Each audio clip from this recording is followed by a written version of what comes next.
Hey guys, it's Brian again. I wanted to do a deck profile on the decks I play, starting with the Fluffals is the one I want to focus on. So I'm just going to run through it really quickly and just give an overview of how the deck plays, the combos it has, the cards I use, and just the decisions I've made. Obviously, I'm not an expert at Yu-Gi-Oh by any means.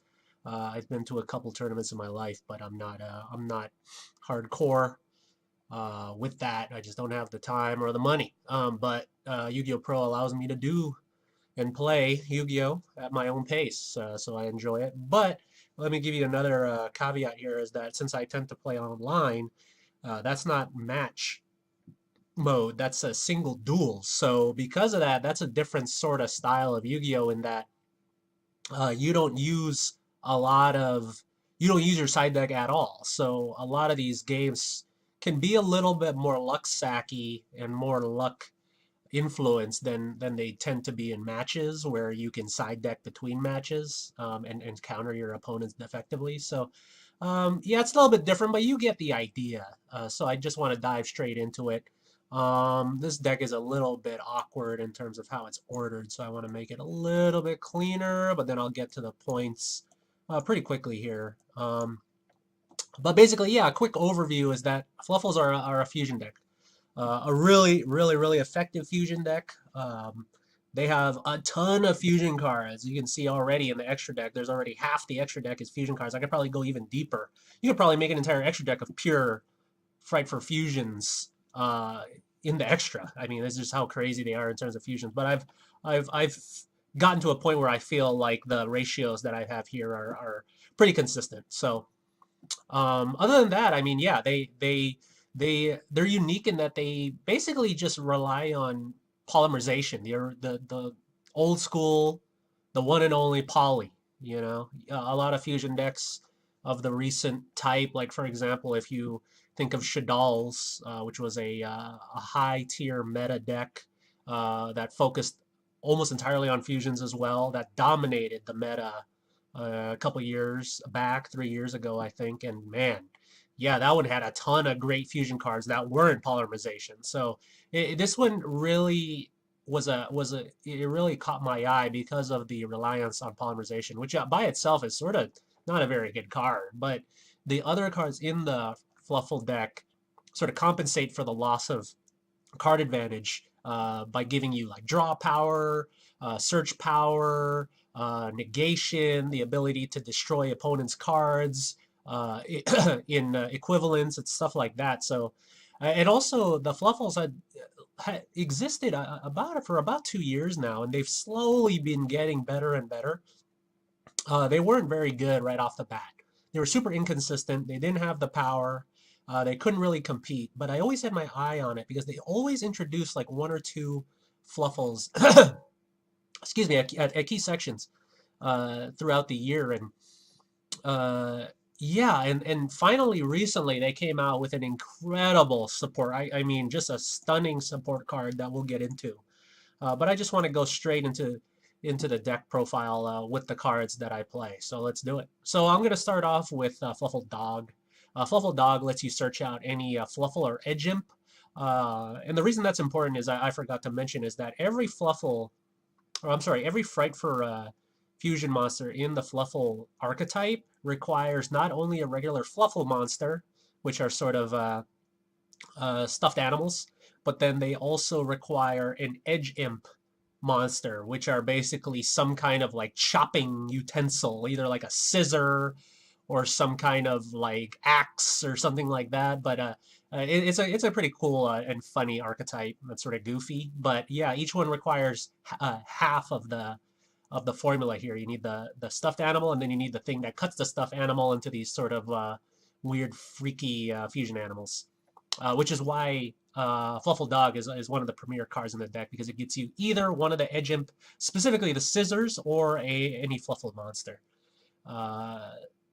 And it's also level 4, which means you can use it for XZs, level 4 XZs, which we'll get to.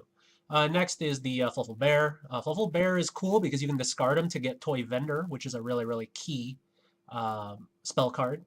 Fluffal Penguin is a new one. It's a really, really good card. It added a little bit of speed to the Fluffal family, which is pretty crazy considering how fast you can pump out fusions in general. But I think the unique thing here is that Fluffal Penguin lets you special summon another Fluffal from your hand. So the cool thing is that because it's level 4, you can summon Penguin and then immediately special summon Fluffal Dog from your hand, get the free extra card, and then Xyz into some kind of level 4. So a really cool combo there. Its second effect, I think, is the one more used, is that if it's ever used as a fusion material, you get to draw 2 cards and discard a card. So it gives you that draw power that this deck, it always helps any deck, but specifically this deck, because you want to you really want to churn through your deck and get those polymerizations in your hand, so you always have something for the next turn, stuff like that. You can even get into OTK plays, which we'll talk about later. I also have a copy of Fluffal Owl. When you normal summon it, you get a free polymerization. Just add some consistency. Nothing too crazy, just a copy. And then the last of the Fluffals I use is Fluffal Wings. Fluffal Wings was also decently recent, I'd say about last year or so, midway last year. Basically, if it's in your graveyard, you can banish it and another monster in order to basically send your toy vendor to the graveyard and draw a card. And the reason that's insane is because toy vendor itself, whenever it's destroyed or sent to the graveyard, irregardless of how it's done so, like you can even discard it from your hand, you get yet another card. So this combo of Fluffal Wings and Toy Vendor essentially gets you 3 cards and a search. Or I'm sorry, 2 cards and a search, which is just like unholy amount of consistency. It's an insane play. It's also fairly consistent because you have Fluffal Bear to discard to get to Toy Vendor, and then you can use Fluffal Dog to get you Fluffal Wings. So there's sort of like a mini loop there, and you can get some serious draw power going in your deck. So I want to talk about Toy Vendor. Just a quick note is, like I said, yeah, anytime you discard it or it gets sent to the graveyard in any way, you get to basically search out an Edge Imp, Scissors, or a Fluffal monster. So again, insane. And also, there's also an additional effect that's sort of crazy too, is that once per turn you can discard a card and then draw 1 card and reveal it. And if it is a Fluffal monster, you can special summon it directly from your hand. So one of the most luck-sacky things you can do is discard a card and then basically luck-sack draw a Fluffal Dog and then special summon him from your hand, and you get another free card, and you didn't even use your normal summon yet. So that's pretty much the holy grail of plays there. And if that doesn't work out, then you can banish Fluffal Wings, or I'm sorry, you could discard Fluffal Wings with Toy Vendor and then immediately use this effect and draw more cards. One of the most important cards, or one of the most effective cards to discard with Toy Vendor, is actually Edge Imp Chain, which I'll go back to right here. This is one of the Edge Imps that I explained is necessary to summon one of the fusion monsters. The cool thing about it is that if you attack with it, you get another one. So you can just sort of, another Edge Imp Chain specifically, another one of itself. So that's a cool advantage play there. But you tend not to use that part of it too much, because you use its other effect, which is if it's sent from the hand or field to the graveyard, you get a Frightfur card. And notice I specifically said Frightfur, not Fluffal. So you can't get any of these dudes, but you can get a Frightfur card. And that wasn't as good last year, because the only cards that you could potentially get with Edge Imp Chain is Frightfur Fusion, which is basically Miracle Fusion, which is you can use monsters in your graveyard to fusion summon, or Frightfur Factory, which is sort of like an in-theme polymerization. So these 2 cards, which are fine, they're, you know what, they're more than fine. Frightfur Fusion is a great card, it's a great game ender, but it wasn't exactly like a power play. The one that made it, that not only skyrocketed this deck up in a tier and in terms of consistency and power, is this new card Frightfur Patchwork, which essentially says add a polymerization in any Edge Imp monster from your deck to your hand. So that is pretty much the de facto play, is you discard Edge Imp Chain, or you use it as polymerization materials, as fusion materials, or whatever, or you even let your opponent destroy it in battle, or you suicide it, whatever, and you get Frightfur Patchwork, which essentially gets you polymerization and yet another Edge Imp Chain. So this is the key loop here. Edge Imp Chain to Frightfur Patchwork, then Patchwork to get Edge Imp Chain, and Edge Imp Chain to get Frightfur Patchwork until you exhaust those resources. In fact, that core loop is so good and so generic that a lot of other fusion decks actually use just Edge Imp Chains, these three, and three Frightfur Patchworks in some other non-Fluffal related deck. Because again, remember, Frightfur Patchwork gets you Polymerization. So as long as your deck utilizes Polymerization in some way, then this small little 6-card engine is effective. So sort of crazy how powerful that Patchwork came in. So that's the most recent card of that's come out, and man, it is incredible. Instant Fusion is cool. He lets you special summon Frightfur Sheep, which is a level 5 fusion monster, which lets you get out a certain combo, which I'll explain later. Obviously, Polymerization. I always run one copy of Fusion Substitute, which counts as Polymerization, because it if I ever lose my fusion monster, I can shuffle it back into my extra deck to abuse it again, and I draw a card. So a great card. King of the Swamp lets you replace any fusion material, so I run a copy. And then the last part of my deck are sort of generic cards that I use in every deck, mainly because I play online, so I want to get the broadest counters to as many decks as possible. So I run one copy of Maxx. I run all 6 Ghost cards, which essentially means Ghost Ogre and Ash Blossom. I run all 6. I run Cosmic Cyclone because it's a great counter to a lot of spells and traps that are running around right now that have basically effects not only when they activate, but whenever they get removed from the field. Like, for example, Cosmo Town is a great example. It not only does stuff when it's on the field, but if you ever remove it from the field and it goes to the graveyard, you get a bonus card. So Cosmic Cyclone banishes the card, so it's effective there. So I feel like Cosmic Cyclone has been super effective. Not only that, and not only because of the banishing effect, but mainly because you don't have to discard a card like Twin Twister, and I think Twin Twister has sort of fallen by the wayside because pendulums are not as popular as they used to be, especially with the new pendulum rules and the link rules. So, and then obviously Solemn Warning, just a great card. So yeah, let me get into my extra real quick. Basically, the point that I want to get into. I'll go through each of the fusions that I picked, and I'll show you why I picked them. I also have a core of generic level 4 XZs here, or rank 4 XZs rather, just as a sort of toolbox giant hand, Gagaga Cowboy, Castel, and the Utopia cards, just in case I need to go that route. But of course, the deck's focus is indeed the fusion, so let's start there. Frightfur Wolf, let's just start with a banger. Frightfur Wolf attacks as many times as the amount of materials used for its summon. So basically, this is the game ender. I often will fusion summon some other Frightfur fusion and then use some other Frightfur fusion monster rather, and then I'll use Frightfur Fusion and expel and banish the cards that I used for the original fusion to summon Frightfur Wolf. And he can attack, I tend to attack like 3 to 4 times right there. He's only 2,000 attack, but as long as you summon one other card and get over whatever threat the opponent has on the field, you basically have a free attack, and that's an instant OTK. For a 4 attack Frightfur Wolf is 8,000 damage exactly. So great OTK card, definitely a finisher, definitely a copy. 2 copies of Frightfur Tiger. Tiger is a phenomenal card that came out actually fairly early in the life cycle of the Fluffal archetype, and in fact, it's probably the one that sort of started it as potentially being competitive. But basically, you can target as many cards on the field as was used for its fusion summon and destroy them. So this is a great sort of opener fusion in terms of, like, for example, if you went second and the opponent put a bunch of shit down, you can Polymerization 3 cards from your hand and boom, destroy 3 cards on the opponent's field.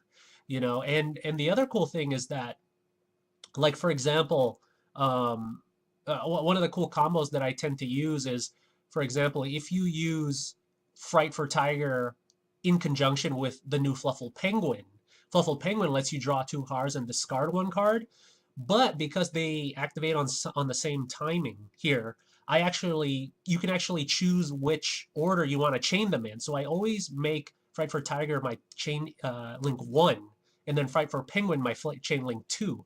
So if my opponent has Solemn Strike or something in order to negate my Tiger, he can't, because he can only negate the absolute card that came directly prior to Solemn Strike, which is the Penguin. So do I care about losing the draw 2, discard 1? Yeah, I do, but not as much as I care about destroying the cards on the opponent's field. So that's a cool combo that actually happens quite often nowadays. So pretty cool combo there. But Frightfur Tiger is a great opener. Sheep is important because of the next card. Well, actually, let me stall on Sheep a little bit because it has one cool effect, is that the opponent cannot use any effects during the battle step. Throughout the battle step, throughout the damage step rather. So yeah, just a way to sort of stun lock the battle phase. So it's a good card to use if you're going against something that's like a battle recruiter or something that floats in battle or something like that. So a great card.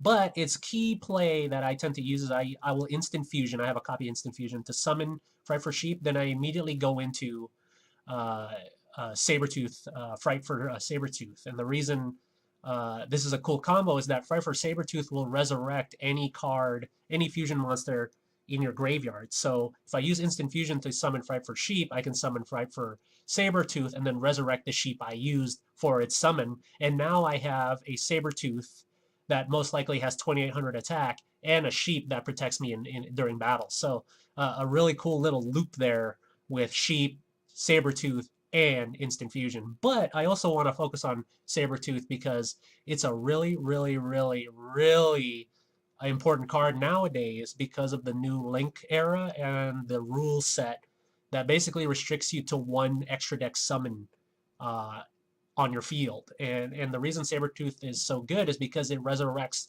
the fusion monster from your graveyard, so it doesn't qualify as being summoned from the extra deck, the monster you resurrect rather. So you can still have 2 fusion monsters on the field, which is important nowadays when when that restriction is in play, when you only can have 1 extra deck monster. So a very important combo there, which is why I run 2 copies. He also has a cool secondary effect that if you use 3 or more fusion materials, he's actually protected against battle and card effect destruction. So if you want to get greedy, well, not exactly greedy. If you want to make a smart play, use an additional monster, preferably, like, for example, Edge Imp Chain, perhaps, or maybe Fluffal Penguin, so you can gain some advantage afterwards. You can get another Frightfur Patchwork with Edge Imp Chain if you use that.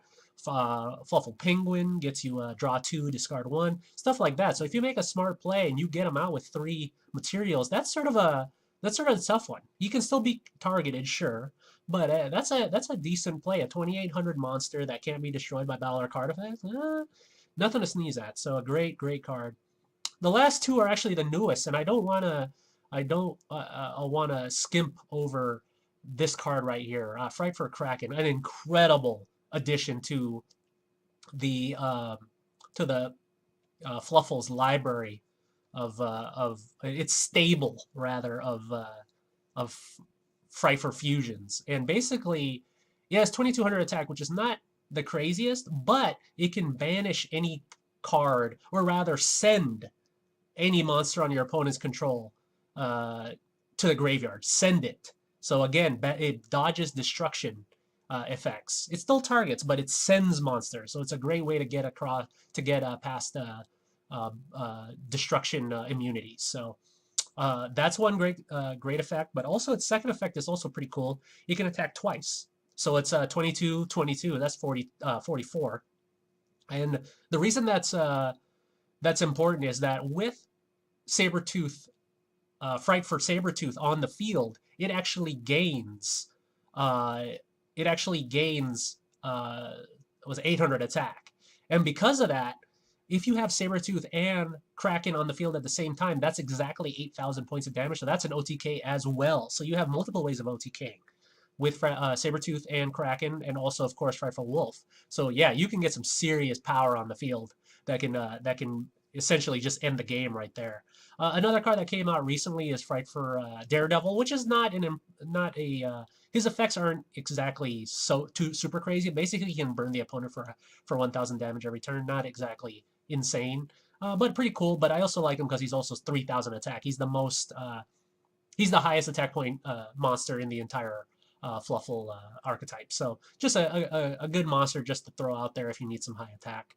So again, that's basically it. Yeah, that's the deck that I play. and I hope you got more of an understanding of how the deck plays and why I made the decisions I did. So yeah, hopefully you watch my duels with the Fluffals. Thanks.